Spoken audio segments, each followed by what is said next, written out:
అందరికీ నమస్కారం. మన ఆశ్రమంలో నిన్న పితృపక్ష అమావాస్య సందర్భంగా మన ఆశ్రమంలో ఉన్న తాత వాళ్ళతో అలానే చిన్నపిల్లలు అంటే అబ్బాయిలతో పూజా కార్యక్రమం అయితే చేయించాం.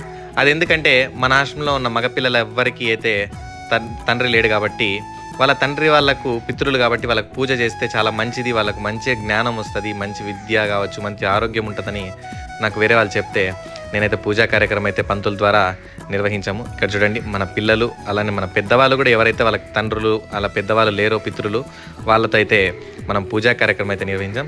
అలానే ఆ పూజా కార్యక్రమం మొదలు పెట్టే ముందు ఒకసారి వినాయకుని పూజ చేద్దామని చెప్పి పంతులు గారు అయితే నన్ను కూడా కూర్చోమన్నారు. అలా నేను కూడా కూర్చొని నేను వినాయకుని పూజ అయితే నిర్వహించా.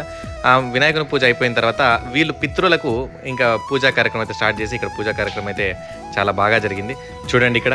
అలానే మన తాత వాళ్ళు పిల్లలైతే వాళ్ళ చేతుల మీదుగా ఈ పూజా కార్యక్రమం చేయించినందుకు వారు చాలా సంతోషపడ్డారు.